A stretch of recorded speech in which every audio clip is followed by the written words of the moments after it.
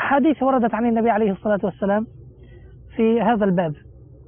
أول حديث أخرجه الإمام البخاري في صحيحه عن أم المؤمنين سيدتنا عائشة الصديقة رضي الله عنها أن سيدنا حمزة ابن عمرو الأسلمي رضي الله عنه قال للنبي صلى الله عليه وسلم وقد سأله أصوم في السفر؟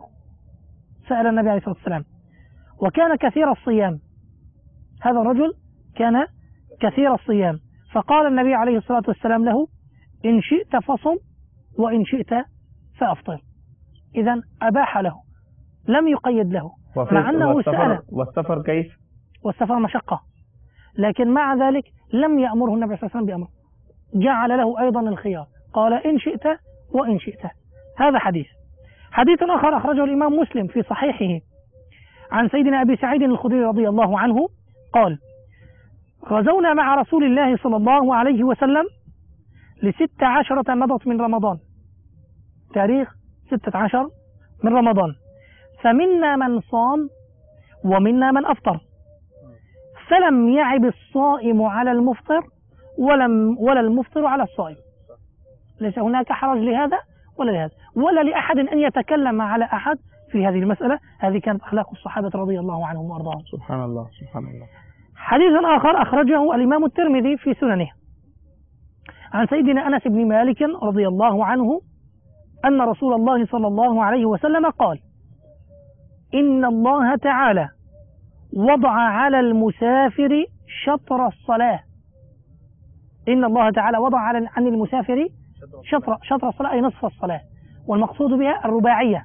ونحن نعلم أن القصر للصلاة في الصلوات للمسافر للرباعية: الظهر، العصر، العشاء، 3 صلوات تقصر من 4 إلى 2. إن الله تعالى وضع عن المسافر شطر الصلاة، وعن المسافر والحامل والمرضع الصوم.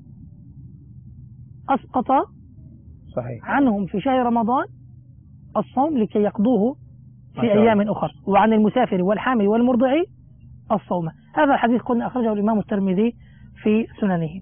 فهذه 3 أحاديث يعني تدلنا على مدى تيسير الدين لمسألة الإفطار للمعذورين.